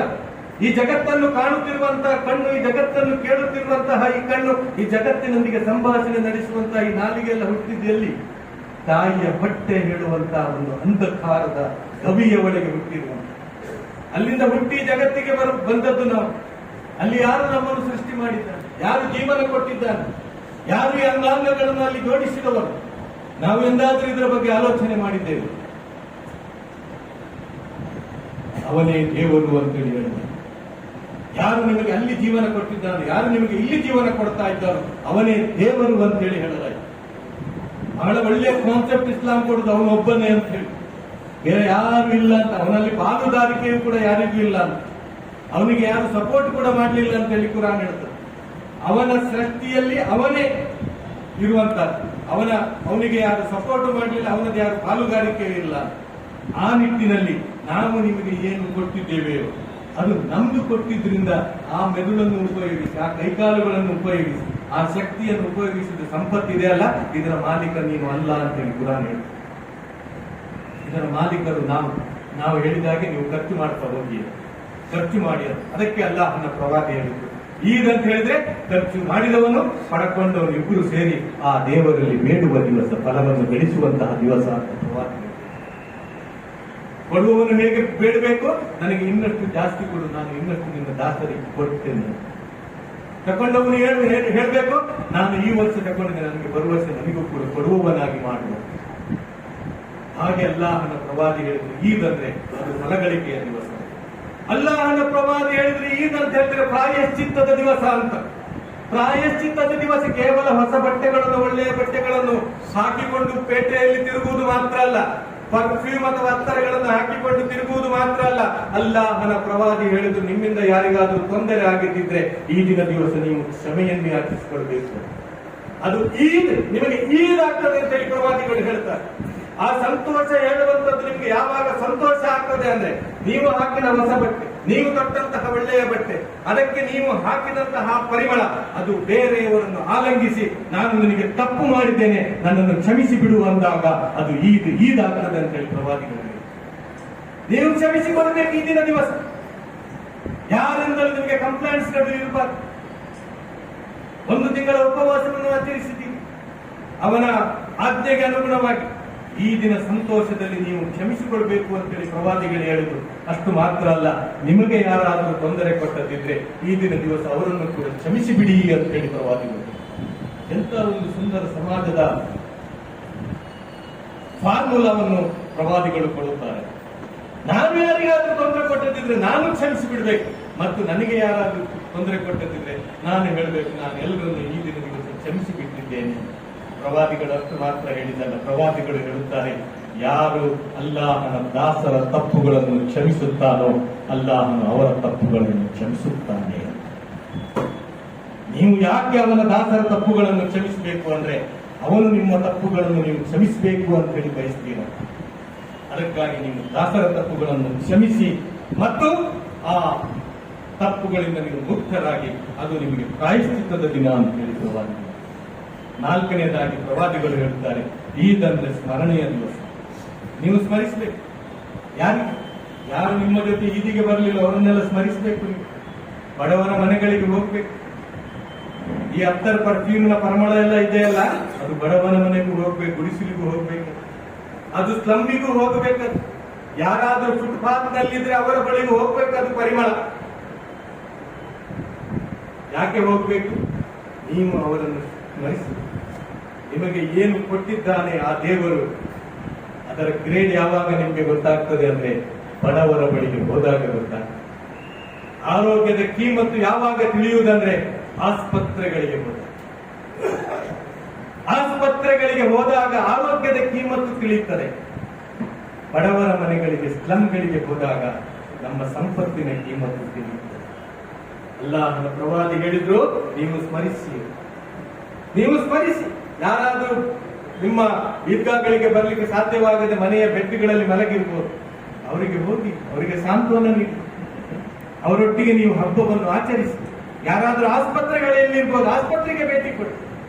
ನಿಮ್ಮ ಈ ಪರ್ಫ್ಯೂಮ್ ಪರಿಮಳ ಅಲ್ಲಿಯೇ ಕೂಡ ಹೋಗಲಿ, ಆಸ್ಪತ್ರೆಗಳಿಗೂ ಕೂಡ ಹೋಗಲಿ. ಏನಾದರೂ ಹಿಡ್ಕೊಂಡು ಹೋಗಿ ಆಸ್ಪತ್ರೆಯ ರೋಗಿಗಳಿಗೆ. ಅಷ್ಟು ಮಾತ್ರ ಅಲ್ಲ, ಪ್ರವಾದಿಗಳು ಹೇಳಿದ್ದಾರೆ, ಕಬ್ರಸ್ತಾನ್ಗಳಿಗೆ ಭೇಟಿ ಕೊಡಿ. ಯಾಕೆ? ಕಳೆದ ಬಾರಿ ನಮ್ಮ ಜೊತೆ ಹಬ್ಬವನ್ನು ಆಚರಿಸಿ, ಈ ಬಾರಿ ಹಬ್ಬ ಆಚರಿಸಲಿಕ್ಕಿಲ್ಲ. ಕಳೆದ ಬಾರಿ ನಮ್ಮ ಜೊತೆ ಹಬ್ಬ ಆಚರಿಸಿದ್ರು, ಈ ಬಾರಿ ಹಬ್ಬ ಆಚರಿಸಲಿಕ್ಕಿಲ್ಲ. ಕಳೆದ ಬಾರಿ ನಮ್ಮ ಜೊತೆ ಜೀವಂತ ಇದ್ರು, ಈ ಹಬ್ಬದಲ್ಲಿ ಮರಣವಾಗಿದ್ದಾರೆ. ಅಲ್ಲಾಹನ ಪ್ರವಾದಿ ಹೇಳಿದ್ದು, ಕಬ್ರಸ್ತಾನ್ಗಳಿಗೆ ಹೋಗಿ ಅವರ ಬಗ್ಗೆ ಪ್ರಾರ್ಥಿಸಿ. ಯಾರು ಕಳೆದ ಬಾರಿ ಇದ್ದರು ನಿಮ್ಮ ಹಿರಿಯರು? ಈ ಕೊರೋನಾದಲ್ಲಿ ಹಿರಿಯರು ಮಾತ್ರ ಅಲ್ಲ, ಯುವಕರು, ಮಕ್ಕಳು, ಮರಿಗಳು ಎಲ್ಲರೂ ಕೂಡ ಸಾವಿರದ ರೂಪದಲ್ಲಿ ಸಾವನ್ನಪ್ಪಿದ್ದಾರೆ. ದೇವ ಪ್ರವಾದಿ ಹೇಳುತ್ತಾರೆ, ನೀವು ಅವರನ್ನು ಸ್ಮರಿಸಿ, ಅವರಿಗೆ ಬಗ್ಗೆ ಪ್ರಾರ್ಥಿಸಿ. ಅಲ್ಲಾಹನ ಪ್ರವಾದಿ ಹೇಳಿದ್ರು, ಯಾವ ರೀತಿ ಜೀವಂತ ಮನುಷ್ಯನಿಗೆ ಆಹಾರ ಮತ್ತು ಪಾನೀಯದ ಅವಶ್ಯಕತೆ ಇದೆಯೋ, ನಿಮ್ಮ ಸತ್ತವರಿಗೆ ನಿಮ್ಮ ಪ್ರಾರ್ಥನೆಗಳ ಅವಶ್ಯಕತೆ. ನಿಮ್ಮ ಸತ್ತವರಿಗೆ ನಿಮ್ಮ ಪ್ರಾರ್ಥನೆಗಳ ಅವಶ್ಯಕತೆ ಇದೆ. ಅವರು ಪ್ರಾರ್ಥಿಸಲು ಶಕ್ತರಲ್ಲ. ಆದ್ರಿಂದ ಅವರಿಗಾಗಿ ನೀವು ಪ್ರಾರ್ಥಿಸಿ ಅಂತ. ಕಬ್ರಸ್ತಾನಿಗೆ ಹೋಗ್ಲಿಕ್ಕೆ ಹೇಳಿದ್ದು 2 ಡ್ಯೂಟಿ ಮಾಡ್ಲಿಕ್ಕೆ ಮಾತ್ರ ಪ್ರವಾದಿಗಳು, 3ನೇ ಒಂದು ಡ್ಯೂಟಿ ಇಲ್ಲ ಕಬ್ರಸ್ತಾನ. 1ನೇದು ಏನು ಅಂದ್ರೆ ನೀವು ಅವರಿಗಾಗಿ ಪ್ರಾರ್ಥಿಸಬೇಕು. 2ನೇದು ಏನು ಅಂದ್ರೆ ಬರುವ ಈದ್ ಅಥವಾ ಈದಿನ ಒಳಗೆ ನನಗೂ ಕೂಡ 6 ಅಡಿ 1.5 ಅಡಿಯ ಆ ಹೊಂಡದಲ್ಲಿ ಮಲಗಬೇಕಾಗ್ಬೋದು ಹೇಳುವಂತಹ ಪ್ರಜ್ಞೆ ಇದೆಯಲ್ಲ, ಇದು ಈದಿನ ದಿವಸವೂ ಕೂಡ ಜಾಗೃತವಾಗಬೇಕು. ಈದಿನ ದಿವಸ ಸಂತೋಷದಲ್ಲಿ ನೀನು ಸಮಾಜದ ಒಳಿತಿಗಾಗಿ ಮಾತ್ರ ಕೆಲಸ ಮಾಡಬೇಕು, ಕೆಡುಕಿಗಾಗಿ ಕೆಲಸ ಮಾಡಬಾರದು. ನಿನ್ನ ಸಂತೋಷ ಬೇರೆಯವರಿಗೂ ಕೂಡ ಸಂತೋಷ ಆಗಬೇಕು, ನಿನ್ನ ಸಂತೋಷ ಬೇರೆಯವರಿಗೆ ತೊಂದರೆ ಆಗಬಾರದು. ಆದ್ರಿಂದ ಸಮಾಜಕ್ಕೆ ಚ್ಯುತಿ ಬರುವಂತಹ ಎಲ್ಲ ಕೆಲಸಗಳನ್ನು ಪ್ರವಾದಿಗಳು ನಿಷೇಧಿಸಿಬಿಟ್ಟಿದ್ದಾರೆ. ಗಮ್ಮತ್ ಹೌದು, ಖುಷಿ ಹೌದು, ಆದ್ರೆ ಸಮಾಜಕ್ಕೆ ತೊಂದರೆ ಆಗ. ಅದಕ್ಕಾಗಿ ಪಟಾಕಿ ನಿಷೇಧ ಇದೆ, ಮುಸ್ಲಿಮರಿಗೆ ಪಟಾಕಿ ನಿಷೇಧ ಇದೆ, ಶರಾಬು ಪಾರ್ಟಿಗಳು ನಿಷೇಧ ಇದೆ, ಗಮ್ಮತ್ತುಗಳು ನಿಷೇಧ, ಮೆರವಣಿಗೆಗಳು ನಿಷೇಧ ಇದೆ, ಲೌಡ್ ಸ್ಪೀಕರ್ಗಳು ನಿಷೇಧ ಇದೆ. ಹಬ್ಬದ ದಿವಸ ಇದನ್ನು ನೀವು ಮಾಡುವ ಹಾಗೆ ಇಲ್ಲ. ಬಹಳ ಸರಳವಾಗಿ ಎಲ್ಲರ ಜೊತೆ ಸೇರಿ ಅವರ ಅಗತ್ಯಗಳನ್ನು ಪೂರೈಸುವ ರೀತಿಯಲ್ಲಿ ನಿಮ್ಮ ಹಬ್ಬದ ಆಚರಣೆ ಆಗಬೇಕು. ಈ ಹಬ್ಬ ಹೇಳುವಂಥದ್ದು ಅದು ಸಮಾಜಮುಖಿ ಆಗಬೇಕು. ಅದು ನಗರಸಭೆಗೋ ಅಥವಾ ಪಂಚಾಯಿತಿಗೂ ಏನೋ ಸಮಸ್ಯೆ ಆಗಬಾರದು. ನಿಮ್ಮ ಹಬ್ಬದಲ್ಲಿ ಈ ಹಬ್ಬ ಸಮಾಜಮುಖಿ ಆಗಿರಬೇಕು ಮತ್ತು ಎಲ್ರಿಗೂ ಕೂಡ ಅದರಲ್ಲಿ ಪ್ರಯೋಜನಕಾರಿಯಾಗಿರಬೇಕು ಅಂತ ಹೇಳಿ ಪ್ರವಾದಿಗಳು ಹೇಳಿದ್ರು. ನೀವು ಸ್ಮರಣೆ ಮಾಡಿ, ಸ್ಮರಣೆ ಮಾಡಿ, ಎಲ್ಲರನ್ನು ಕೂಡ ನೆನಪು ಮಾಡಿ. ಪ್ರವಾದಿಗಳು ಹೇಳಿದ್ರು, ಈದ್ ಅಂದ್ರೆ ಶಾಂತಿಯ ದಿನ. ಈದ್ ಅಂದ್ರೆ ಶಾಂತಿಯ ದಿನ. ಹೇಗೆ ಶಾಂತಿಯ ದಿನ ಆಗ್ತದೆ ಅಂತ ಹೇಳಿದ್ರೆ, ಎಲ್ಲಿ ದೇವ ನಿಯಮದ ಪಾಲನೆ ಇದೆಯೋ ಅಲ್ಲಿ ಶಾಂತಿ. ಯಾರು ತನ್ನ ಬದುಕನ್ನು ನಿಯಮಾನುಸಾರ ಬದುಕಲಿಕ್ಕೆ ಪ್ರಯತ್ನ ಪಡ್ತಾನೆ, ತನ್ನ ಇಚ್ಛೆಯಂತೆ ಬದುಕಿಗೆ ನಿಯಮಾನುಸಾರ ಬದುಕಿಗೆ ಪ್ರಯತ್ನ ಪಡ್ತಾನೆ, ಅಲ್ಲಿ ಶಾಂತಿ ಇದೆ. ಆಕಾಶ ಲೋಕದಲ್ಲಿ ಶಾಂತಿ. ಸೂರ್ಯ ಇದ್ದಾನೆ, ಚಂದ್ರ ಇದ್ದಾನೆ, ಗ್ರಹ ನಕ್ಷತ್ರಗಳಿವೆ, ಚಲಿಸ್ತಾ ಇವೆ. ಆದ್ರೂ ಕೂಡ ಅಲ್ಲಿ ಎಂದು ಸಮಸ್ಯೆಗಳು ತಲೆದೋರಿವೆ. ಸೂರ್ಯ ಎಂದೂ ಕೂಡ ಒಂದು 5 ನಿಮಿಷ ಮೊದಲು ಉದಯ ಆಗಲಿಲ್ಲ, ಒಂದು 5 ನಿಮಿಷ ನಂತರವೂ ಅದು ಅಸ್ತಮಿಸ್ತಿಲ್ಲ, ಅಥವಾ ಸ್ವಲ್ಪ ಮೇಲೂ ಹೋಗಲಿಲ್ಲ, ಕೆಳಗೂ ಬರಲಿಲ್ಲ. ಮೇಲು ಹೋದ್ರೂ ಕೂಡ ಚಳಿಯಿಂದ ನಮ್ಗೆ ಇರ್ಲಿಕ್ಕೆ ಆಗ್ತಾ ಇರಲಿಲ್ಲ, ಕೆಳಗೆ ಬಂದು ಸೆಕೆಯಿಂದ ಇರ್ಲಿಕ್ಕೆ ಆಗ್ತಾ ಇಲ್ಲ. ಉತ್ತರಾಯಣ ದಕ್ಷಿಣಾಯಣ ಬಿಟ್ಟು ಅವ ನನ್ನ ಕಕ್ಷೆಯಿಂದ ಆ ಕಡೆ ಈ ಕಡೆ ಚಲಿಸಲಿಲ್ಲ. ಆ ಎಲ್ಲ ನಿಬಂಧನೆಗಳಿಗೆ ಬದ್ಧವಾಗಿ. ಅಷ್ಟು ಮಾತ್ರ ಅಲ್ಲ, ಇಸ್ಲಾಮಿನ ಕಾನ್ಸೆಪ್ಟ್ ಏನು ಅಂದ್ರೆ ಈ ಎಲ್ಲವೂ ಕೂಡ ಜೀವಂತ ಇದೆ. ಈ ಭೂಮಿ ಜೀವಂತ ಇದೆ. ಸೂರ್ಯ, ಚಂದ್ರ, ನಕ್ಷತ್ರ, ಗ್ರಹಗಳು, ಇಲ್ಲಿಯ ಪ್ರಾಣಿ, ಪಕ್ಷಿ, ಮರ, ಮಟ್ಟುಗಳು ಎಲ್ಲವೂ ಕೂಡ ಜೀವಂತ ಇದೆ. ಕುರಾನ್ ಹೇಳ್ತದೆ, ಇದೆಲ್ಲವುದಕ್ಕೂ ಕೂಡ ನನ್ನ ಆರಾಧನೆಯ ಕ್ರಮ ಗೊತ್ತಿದೆ. ಕುರಾನ್ ಹೇಳ್ತದೆ, ಎಲ್ಲ ಜೀವಿ, ಮನುಷ್ಯನಿಗೆ ಮಾತ್ರ ಅಲ್ಲ, ಎಲ್ಲ ಜೀವಿಗಳಿಗೆ ನನ್ನ ಆರಾಧನಾ ಕ್ರಮ ಗೊತ್ತಿದೆ. ಎಲ್ಲ ಜೀವಿಗಳು ಕೂಡ ನನ್ನ ಗುಣಗಾನವನ್ನು ಮಾಡುತ್ತದೆ. ಎಲ್ಲ ಜೀವಿಗಳು ನನ್ನ ಗುಣಗಾನವನ್ನು ಮಾಡುತ್ತದೆ. ಎಲ್ಲ ಜೀವಿಗಳು ಕೂಡ ನನಗೆ ಸಾಷ್ಟಾಂಗವೆರಗುತ್ತದೆ ಅಂತ ಹೇಳಿ ಕುರಾನ್ ಹೇಳಿ. ಸಾಷ್ಟಾಂಗವೆರಗದೇ ಇರುವಂತಹ ಯಾವುದಾದ್ರೂ ಒಂದು ವರ್ಗ ಇದ್ರೆ ಅದು ಮನುಷ್ಯ ವರ್ಗ ಅಂತ ಹೇಳಿ ನಾವು ಅರ್ಥ ಮಾಡಿಕೊಳ್ಳಿ. ಬಾಕಿ ಎಲ್ಲ ವರ್ಗದಲ್ಲಿಯೂ ಕೂಡ ಆ ದೇವನಿಗೆ ಸಾಷ್ಟಾಂಗವೆರಗುವಂತಹ ಸಿಸ್ಟಮ್ ಇದೆ. ಎಲ್ಲ ವರ್ಗಗಳಿವೆ, ಆ ಒಬ್ಬ ದೇವನಿಗೆ ಅವರು ಸಾಷ್ಟಾಂಗವೆರಗು. ಕಾಡಿನಲ್ಲಿ ಶಾಂತಿ ಇದೆ. ಅಷ್ಟೊಟ್ಟು ದೊಡ್ಡ ದೊಡ್ಡ ಮೃಗಗಳಿದ್ರೂ ಕೂಡ ಅದು ಆಹಾರಕ್ಕಲ್ಲದೆ ಯಾವ ಪ್ರಾಣಿಯನ್ನು ಕೂಡ ಹಿಂಸಿಸುವುದಿಲ್ಲ. ಕಾಡಿನಲ್ಲಿ ಎಂದು ಕೂಡ ಕೋಮುಗಲಭೆ ನಡೆಯಲಿಲ್ಲ ಆಯ್ತಾ. ಅಲ್ಲಿ ಕೂಡ ನಮಗೆ ತುಂಬಾ ಜಾತಿಯ ಪ್ರಾಣಿಗಳಿವೆ. ಚಿಕ್ಕ ಮೊಲದಿಂದ ಹಿಡಿದು ದೊಡ್ಡ ಹುಲಿ ನರಿಯ ತನಕ ಇದೆ, ಕೋಮುಗಲಭೆ ಆಗಲಿ. ಮತ್ತು ಆ ಕಾಡನ್ನು ಬಿಟ್ಟು ಪ್ರಾಣಿಗಳು ನಾಡಿಗೆ ಬರಲಿಲ್ಲ. ಯಾವಾಗ ನಾಡಿಗೆ ಬಂತು ಅಂದ್ರೆ ಯಾವಾಗ ಮನುಷ್ಯ ತನ್ನ ಸ್ವಾರ್ಥಕ್ಕಾಗಿ ಕಾಡನ್ನು ಕಡಿಲಿಕ್ಕೆ ಆರಂಭ ಮಾಡಿಸೋ, ಅವುಗಳಿಗೆ ತೊಂದರೆ ಕೊಟ್ಟನೋ, ಡಿಸ್ಟರ್ಬ್ ಮಾಡಿಸೋ, ಯಾವಾಗ ಕಾಡಿಗೆ ಬೆಂಕಿ ಕೊಟ್ಟು ಆವಾಗ ಮಾತ್ರ ಕಾಡಿನ ಪ್ರಾಣಿಗಳು ನಾಡಿಗೆ ಬಂದದ್ದು. ಇಲ್ಲದ್ರೆ ಇತಿಹಾಸದಲ್ಲಿ ಕಾಡಿನ ಪ್ರಾಣಿಗಳು ನಾಡಿಗೆ ಬಂದು ನಾಡಿನ ಜನರಿಗೆ ತೊಂದರೆ ಕೊಟ್ಟದ್ದಿಲ್ಲ. ನೋಡಿ, ಸಾಗರ ಲೋಕ ನಾವು ಕಾಣ್ತೇವೆ. ನಾನು ಉಡುಪಿಯಲ್ಲಿ ಜನಿಸಿದ, ಸಾಗರದ ತೀರದಲ್ಲಿ ಜನಿಸಿದವ. ವಿಜ್ಞಾನ ಹೇಳ್ತದೆ ಭೂಮಿಗಿಂತ ಸಾಗರದ ಮಟ್ಟ, ನೀರಿನ ಮಟ್ಟ ಏರಿಕೆಯಲ್ಲಿದೆ ಅಂತ. ಆ ನೀರು ಎಂದೂ ಕೂಡ ಭೂಮಿಯ ಮೇಲೆ ಬರಲಿಲ್ಲ. ಅದಕ್ಕೊಂದು ಗಡಿ ಇದೆ, ಅದಕ್ಕೊಂದು ರೇಖೆ ಇದೆ, ಅದಕ್ಕೊಂದು ನಿಬಂಧನೆ ಇದೆ, ಅಲ್ಲಿಗೆ ನಿಲ್ತದೆ. ಇದೇ ಎತ್ತರದ ಮಟ್ಟದಲ್ಲಿ ಕೂತ್ಕೊಂಡ್ರೆ ಗೊತ್ತಾಗ್ತದೆ ಸಾಗರ ಎತ್ತರದ ಮಟ್ಟದಲ್ಲಿ ಇದೆ ಅಂತ ನಮ್ಗೆ ತಿಳಿತದೆ. ನಾವು ಮಲಗಬೇಕು, ಅಲ್ಲಿ ಹೋಗಿ ಮರಳಿನ ಮೇಲೆ ಮಲಗಬೇಕು, ಆವಾಗ ಗೊತ್ತಾಗ್ತದೆ ಸಾಗರ ಎತ್ತರ. ವಿಜ್ಞಾನ ಹೇಗೂ ಸಾಬೀತುಪಡಿಸಿದೆ, ನಮ್ಗೆ ಅಂದಾಜಾಗ್ತದೆ ಈ ಸಾಗರ ಎತ್ತರದಲ್ಲಿದೆ, ಆದ್ರೆ ನೀರನ್ನು ಮೇಲೆ ಬರಲಿಲ್ಲ. ಅಷ್ಟು ಮಾತ್ರ ಅಲ್ಲ, ಅಲ್ಲಿಯೂ ಕೂಡ ಸಾವಿರಾರು ಜಾತಿಯ ಮೀನುಗಳು ಜೀವನ ಕಳೀತಾ ಇದೆ. ಮತ್ತು ಮೀನುಗಾರರು ಖಾಲಿ ಬೋಟು ಅಥವಾ ಬಲೆ ಹಿಡ್ಕೊಂಡು ಹೋದದ್ದೇ ಅಲ್ಲ, ಯಾವಾಗಲೂ ಕೂಡ ಮೀನಿಗೆ ಆಹಾರ ಹಿಡ್ಕೊಂಡು ಹೋಗೋದಿಲ್ಲ. ಉಂಡಿಸೋರು ಕುಡಿಸೋರು ಅವನಿಗೆ ಬೇರೆನೇ ಇದ್ದಾರೆ. ಮೀನು ತರುವುದು ಮಾತ್ರ ನಾವು ಖರ್ಚು ಮಾಡುದು ಬೋಟಿಗೆ ಮತ್ತು ಬಲೆಗೆ ಡೀಸೆಲ್ಗೆ ಬಿಟ್ರೆ ಮೀನಿಗೆ ಆಹಾರ ತಗೊಂಡು ಹೋಗುದಂತ ಹೇಳಿ ಇಲ್ಲ. ಒಂದು ದಿವಸದ ಆಹಾರ ಯಾರು ಕೂಡ ಯಾವುದೇ ಸಮುದ್ರ ತೀರದಿಂದ ಈ ಜಗತ್ತಿನಲ್ಲಿ ಎಲ್ಲಿಯೂ ಕೂಡ ಮೀನಿಗಾಗಿ ಆಹಾರ ತಗೊಂಡು ಹೋಗ್ಲಿಲ್ಲ. ಅದೆಲ್ಲ ಉಣಿಸುವಂತ ಕುಡಿಸುವಂತ ವ್ಯವಸ್ಥೆ ಅಲ್ಲಿ ಆಗ್ತಾ ಇದೆ. ಅದಕ್ಕೆ ಬೇಕಾದ ಆ ಮೀನು ಮಾತ್ರ ನಾವು ಹಿಡಿದುಕೊಂಡು ತರಬಹುದು. ನಾನು ಹೇಳುವುದೇನೆಂದ್ರೆ, ಎಲ್ಲ ಕಡೆ ಶಾಂತಿ ಇದೆ. ಈ ಮನುಷ್ಯ ಲೋಕದಲ್ಲಿ ಶಾಂತಿ ಆಗ್ತಿಲ್ಲ ಅಂದ್ರೆ ಅವನು ದೇವರು ಯಾರು ಅಂತೇಳಿ ತಿಳಿಯುವುದರಲ್ಲಿ ವಿಫಲನಾಗ.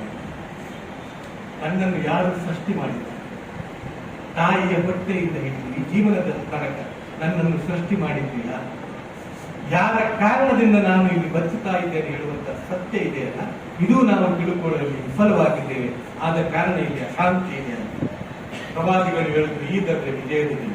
ಮಾತುಗಳನ್ನು ಮುಗಿಸ್ತಾ ಇದ್ದಾರೆ. ಈದಂದ್ರೆ ವಿಜಯದ ದಿನ. ಹೇಗೆ ವಿಜಯದ ದಿನವಾಗ್ತದೆ ಅಂತ ಹೇಳಿದ್ರೆ, ತನ್ನಿಚ್ಛೆಯನ್ನು ದೇವಿಚ್ಛೆಗೆ ಪರಿವರ್ತನೆ ಮಾಡಿಕೊಂಡಾಗ, ಅದೇ ರೀತಿಯಲ್ಲಿ ಇಚ್ಛಾನುಸಾರ ಬದುಕಿನಿಂದ ನಿಯಮಾನುಸಾರ ಬದುಕಿಗೆ ಹೋದಾಗ, ಒಂದು ನಿಯಮಕ್ಕೆ ಅನುಗುಣವಾಗಿ ಬದುಕಿದಾಗ, ಉಪವಾಸದಲ್ಲಿ ಏನ್ ತಿಳಿಸಲಾಯಿತು?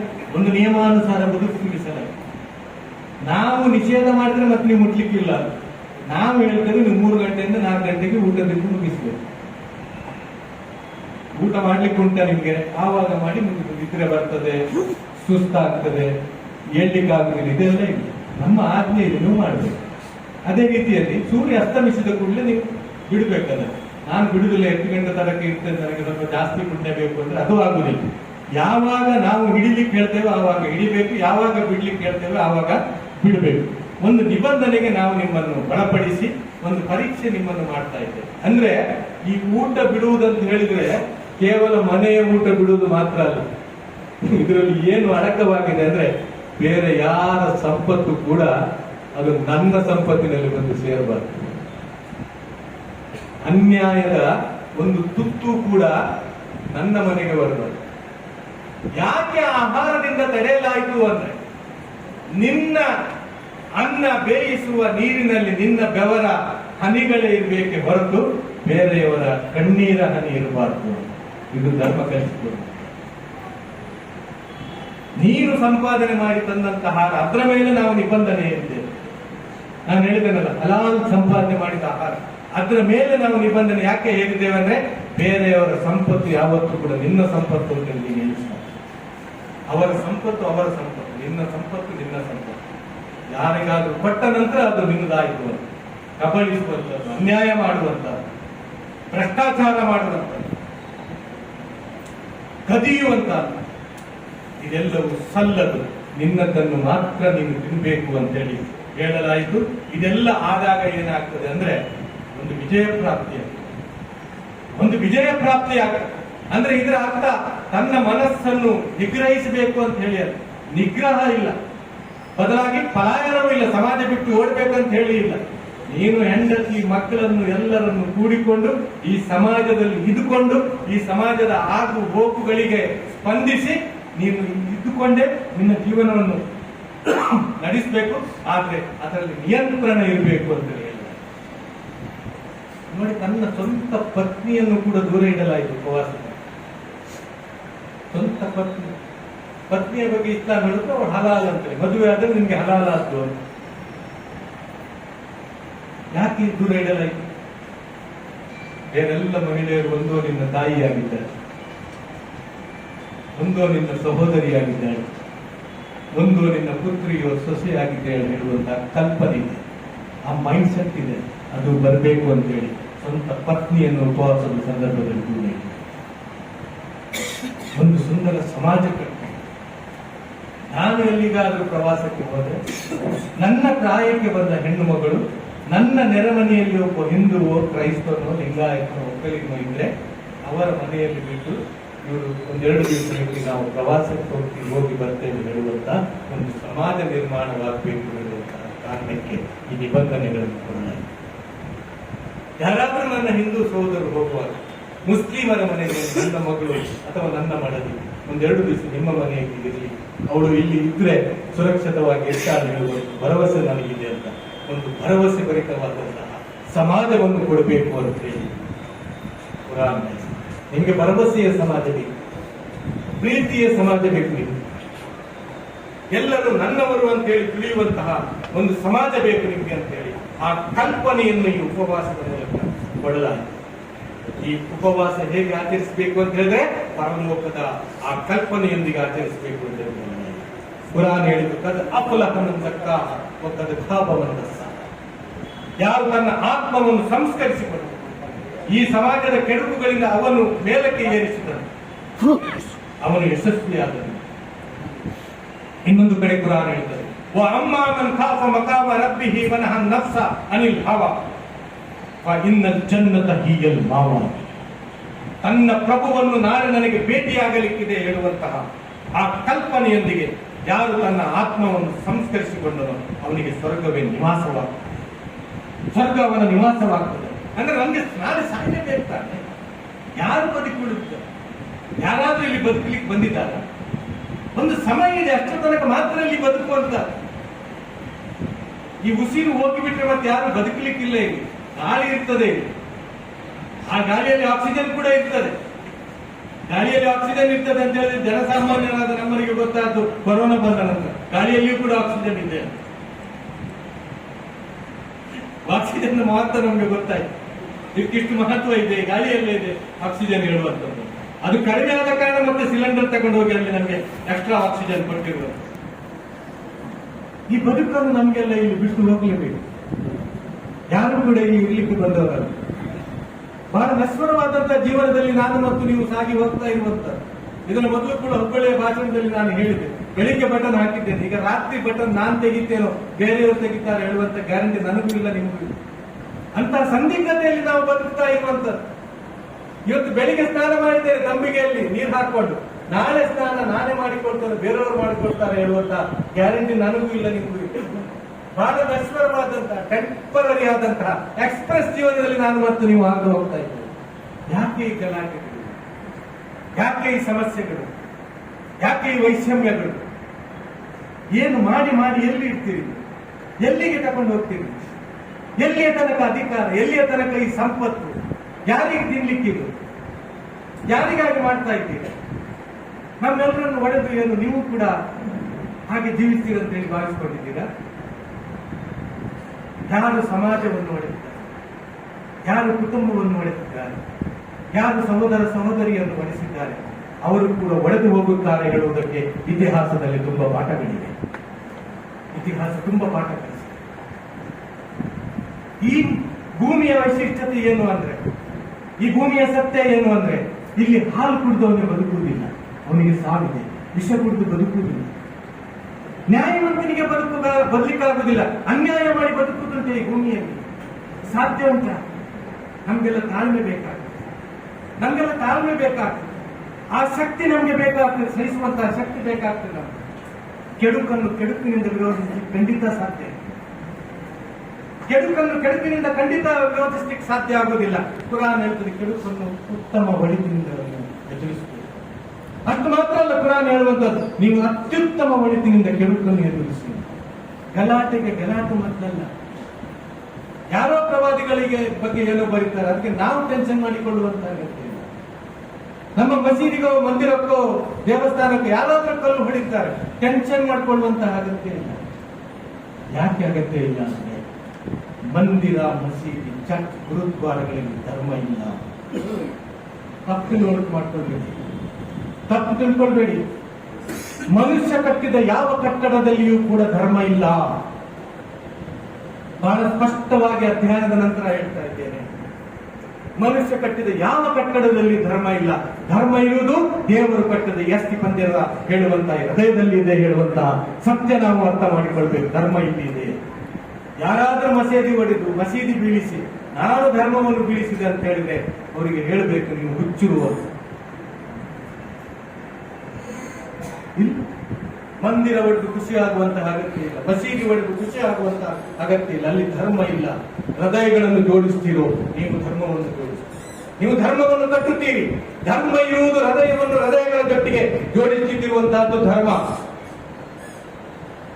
ಹೃದಯಗಳನ್ನು ಬೇರ್ಪಡಿಸುವುದು ಎಂದು ಕೂಡ ಧರ್ಮ ಆಗೋದಕ್ಕೆ ಸಾಧ್ಯ ಇಲ್ಲ. ಧರ್ಮ ಅಂದ್ರೆ ಹೃದಯವನ್ನು ಹೃದಯಗಳೊಂದಿಗೆ ಜೋಡಿಸುವುದು, ಒಂದು ಮನುಷ್ಯನನ್ನು ಇನ್ನೊಂದು ಮನುಷ್ಯನೊಂದಿಗೆ ಜೋಡಿಸುವುದು, ಆ ಎಲ್ಲ ಮನುಷ್ಯನನ್ನು ದೇವರೊಂದಿಗೆ ಜೋಡಿಸುವುದು ಧರ್ಮ ಅಂತ ಹೇಳಿ ಧರ್ಮಗಳು ಕಲಿಸುವಂತಹ ಪಾಠ. ಇಲ್ಲಿ ಧರ್ಮದ ಹೆಸರಲ್ಲಿ ಅಧರ್ಮವೇರಿತಾ ಇರುವಂತ ಯಾವ ಧರ್ಮಕ್ಕೂ ಇನ್ನೊಂದು ಧರ್ಮದಿಂದ ಅಪಾಯ ಇಲ್ಲ.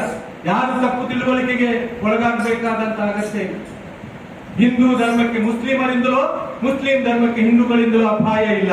ಅಪಾಯ ಇದ್ರೆ ಆ ಧರ್ಮದೊಳಗಿರುವಂತಹ ಅಧರ್ಮೀಯರಿಂದ ಇದೆ ಹೇಳುವಂತಹ ಸತ್ಯ ನಮಗೆ ಹೇಳಲಿಕ್ಕೆ ಸಾಧ್ಯ ಆಗುತ್ತದೆ. ಆ ಧರ್ಮದೊಳಗೆ ಅಧರ್ಮೀಯರು ಯಾರಿದ್ದಾರೆ ಅವರಿಂದ ಆ ಧರ್ಮಕ್ಕೆ ಅಪಾಯ ಇದೆ. ಯಾರು ಆ ಧರ್ಮವನ್ನು ತನ್ನ ಅಧಿಕಾರಕ್ಕಾಗಿ, ತನ್ನ ಸಂಪತ್ತಿನ ಶೇಖರಣೆಗಾಗಿ ಬಳಸುತ್ತಾನೋ ಅವರಿಂದ ಈ ಧರ್ಮಕ್ಕೆ ಅಪಾಯ ಇದೆ ಹೇಳುವಂತ ಸತ್ಯ ನಮಗೆ ತಿಳ್ಕೊಳ್ಳಿಕ್ಕೆ ಸಾಧ್ಯವಾಗಬೇಕು. ಆ ನಿಟ್ಟಿನಲ್ಲಿ ನಾವೆಲ್ಲರೂ ಕೂಡ ಇವತ್ತು ಏನಾಗಿದೆ ಅಂದ್ರೆ ಧರ್ಮವೇ ಬೇಡ ಹೇಳುವಷ್ಟು ಮಟ್ಟಕ್ಕೆ ನಾವು ತಲುಪಿಬಿಟ್ಟಿದೆ. ಧರ್ಮ ಬೇಡಪ್ಪ, ಇದು ಧರ್ಮ ಎಂದೂ ಕೂಡ ಹಾಗೆ ಕಳಿಸುವುದಿಲ್ಲ. ಧರ್ಮ ನಮ್ಮೆಲ್ಲನ್ನು ಒಟ್ಟುಗೂಡಿಸಲಿಕ್ಕೆ ಕಲಿಸುತ್ತದೆ, ನಮ್ಮೆಲ್ಲರನ್ನು ಕೂಡ ಸೇರಿಸಲಿಕ್ಕೆ ಕಲಿಸುತ್ತದೆ. ನಾನು ಕೊನೆಯ ಮಾತು ಏನು ಅಂದ್ರೆ, ಮೇ 4, 22 ನಾಗರಾಜ್ ಮತ್ತು ಅಸ್ರೀನ್ ಸುಲ್ತಾನ ಹೇಳುವಂತಹ ಹೆಸರನ್ನು ಕೇಳಿ. ನಾಗರಾಜ್ ಅಂದ್ರೆ ಒಬ್ಬ ದಲಿತ ಯುವಕ ಅಲ್ವಾ, ಅಸ್ರೀನ್ ಸುಲ್ತಾನ್ ಅಂದ್ರೆ ಒಬ್ಬಳು ಮುಸ್ಲಿಂ ಹುಡುಗಿ. ಅವರಿಬ್ರು ಪ್ರೀತಿಸಿಕೊಂಡು ಮದುವೆ ಆಗಿ ಹಬ್ಬದ ಬಟ್ಟೆ ಖರೀದಿಗೆ ಹೋಗಿದ್ರು. ಹಬ್ಬದ ಬಟ್ಟೆ ಖರೀದಿಗೆ ಇಬ್ರು ಹೋದ್ರು ಗಂಡಾಗಿ. ಅವರಿಗೆ ಮುಬೀನ್ ಮತ್ತು ಮಸೂದ್ ಹೇಳುವವರು ಒಂದು ಬಿಟ್ಟು ಅವ ದಲಿತ ಹೇಳುವಂತಹ ಕಾರಣ ಈ ಹತ್ಯೆಯನ್ನು ನಾವೆಲ್ಲರೂ ಕೂಡ ಖಂಡಿಸಬೇಕಾದ. ಇದು ಧರ್ಮ ಕಲಿಸುವುದಿಲ್ಲ. ಅವರು ಪ್ರೀತಿಸಿ ಮದುವೆ ಆಗಿದ್ರೆ ಅವರ ವೈಯಕ್ತಿಕ ವಿಷಯ. ಕುರಾನ್ ಹೇಳ್ತದೆ, ಅನ್ಯಾಯವಾಗಿ ಒಂದು ಕೊಲೆ ಇಡೀ ಮನುಷ್ಯ ಕುಲದ ಕೊಲೆ. ಒಬ್ಬನಿಗೆ ಜೀವದಾನ ಮಾಡುವುದು ಇಡೀ ಮನುಷ್ಯನಿಗೆ ಜೀವದಾನ ಮಾಡಿ. ಅದೇ ಸಂದರ್ಭದಲ್ಲಿ ಬೆಳಗಾವಿಯಲ್ಲಿ ಅರಫಾಜ್ ಹೇಳುವಂತಹ ಕೊಲೆ ಆಗ್ತದೆ, ಮುಸ್ಲಿಮನ ಕೊಲೆ. ಅದನ್ನು ಕೂಡ ನಾವು ಖಂಡಿಸಬೇಕು. ಯಾಕಂದ್ರೆ ಪ್ರತಿ ವರ್ಷ ಒಂದು 100 ಕೊಲೆಗಳು ಇಂತಹ ಕಾರಣಕ್ಕಾಗಿ ಆಗ್ತಾರೆ. ಕೊಲೆಗಳು ನಡೆಯುವ, ರಕ್ತ ಹರಿಯುವ, ಯಾರಿಗೆ ಜೀವ ಹಾಕುವಂತಹ ಹಕ್ಕಿದೆ ಅವನಿಗೆ ಮಾತ್ರ ಜೀವ ತೆಗೆಯುವಂತಹ ಹಕ್ಕಿರುವುದು. ಯಾರಿಗೆ ಜೀವ ಹಾಕುವ ಹಕ್ಕಿಲ್ಲವೋ, ಆ ಶಕ್ತಿ ಇಲ್ಲವೋ, ಅವನಿಗೆ ಜೀವ ತೆಗೆಯುವಂತಹ ಹಕ್ಕು ಇಲ್ಲ, ಶಕ್ತಿ ಇಲ್ಲ. ಈ ನಿಟ್ಟಿನಲ್ಲಿ ನಮ್ಮ ಧರ್ಮಗಳ ಅಧ್ಯಯನವನ್ನು ನಾವು ಮಾಡಿಕೊಳ್ಬೇಕಾಗ್ತದೆ. ಈ ನಿಟ್ಟಿನಲ್ಲಿ ನಾವು ಧರ್ಮಗಳನ್ನು ತಿಳ್ಕೊಳ್ಬೇಕಾಗ್ತದೆ. ಆ ನಿಟ್ಟಿನಲ್ಲಿ ನಾವು ಧರ್ಮಗಳನ್ನು ತಿಳಿದುಕೊಳ್ಳುವಂತ ಪ್ರಯತ್ನ ಮಾಡೋಣ. ನಾವೆಲ್ಲರೂ ಕೂಡ ಕುರಾನ್ ಓದೋಣ, ನಾವೆಲ್ಲರೂ ಕೂಡ ಭಗವದ್ಗೀತೆಯೋ ಉಪನಿಷತ್ತುಗಳನ್ನು ಓದೋಣ, ನಾವೆಲ್ಲರೂ ಬೈಬಲ್ ಓದೋಣ. ಇದರ ಅರ್ಥ ನಾವು ಓದಿದ ಕೂಡಲೇ ಮುಸ್ಲಿಮರು ಹಿಂದೂಗಳು ಮುಸ್ಲಿಮರಾಗಿ ಬಿಟ್ಟೇವು ಅಂತ ಹೇಳಿ ಅಲ್ಲ. ಧರ್ಮದ ಬೋಧನೆಗಳು ಏನು ಇದನ್ನು ತಿಳಿಯುವಂತಹ ಪ್ರಯತ್ನವಾಗಬೇಕು. ಹಿಂದೂಗಳು ಹಿಂದೂಗಳಾಗಿ ಕುರಾನ್ ಓದುವುದರಲ್ಲಿ ಸಮಸ್ಯೆ ಏನಿದೆ? ಮುಸ್ಲಿಮರಾಗಿದ್ದುಕೊಂಡು ಗೀತೆಯನ್ನು ಓದುವಲ್ಲಿ ಸಮಸ್ಯೆ ಏನಿದೆ? ಅಥವಾ ಹಿಂದೂಗಳು ಮುಸ್ಲಿಂ ಆಗಿದ್ದುಕೊಂಡು ಬೈಬಲ್ ಓದುವುದರಲ್ಲಿ ಸಮಸ್ಯೆ ಏನಿದೆ? ತಿಳಿದುಕೊಳ್ಳುವುದರಲ್ಲಿ ಸಮಸ್ಯೆ ಏನಿಲ್ಲ ತಾನೆ. ಇದಕ್ಕೆ ನಾವು ಬೇರೆ ಬಣ್ಣ ಕೊಡುವಂತಹ ಅಗತ್ಯ ಇದೆ. ಇಲ್ಲಿ ಧರ್ಮಗಳ ಚರ್ಚೆಗಳು ನಡೆಯಬೇಕು, ಧರ್ಮಗಳು ಸಾಮರಸ್ಯದಿಂದ ಬದುಕಬೇಕಿಲ್ಲ. ಆವಾಗ ಧರ್ಮಾಂಧರಿಗೆ ಧರ್ಮದ ಹೆಸರಲ್ಲಿ ನಮ್ಮನ್ನು ಬೇರ್ಪಡಿಸಲಿಕ್ಕೆ ಆಗುವುದಿಲ್ಲ ಎನ್ನುವಂತಹ ಸತ್ಯವನ್ನು ನಿಮ್ಮ ಮುಂದೆ ಇಟ್ಟು ಬಹಳ ಶಾಂತಚಿತ್ತರಾಗಿ ನನ್ನ ಮಾತುಗಳನ್ನು ಆಲಿಸಿದ್ದಕ್ಕೆ ನಮ್ಗೆಲ್ಲರಿಗೂ ಕೂಡ ಅಭಿನಂದನೆ ಮತ್ತು ಕೃತಜ್ಞತೆಗಳನ್ನು ಅರ್ಪಿಸಿ, ನನಗಿಲ್ಲಿ ಮಾತಾಡಲಿಕ್ಕೆ ಅವಕಾಶ ಮಾಡಿಕೊಟ್ಟ ಜಮಾತ್ ಇಸ್ಲಾಮಿ ಹುಬ್ಳಿಯವರಿಗೆ ನಾನು ನನ್ನ ಕೃತಜ್ಞತೆಗಳನ್ನು ಅರ್ಪಿಸಿ ಮಾತುಗಳನ್ನು ಮುಗಿಸ್ತಾ ಇದ್ದೇನೆ. ಸರ್ವ ಸ್ತುತಿಗಳು, ಸರ್ವ ಸ್ತೋತ್ರಗಳು, ಸರ್ವ ಲೋಕಗಳು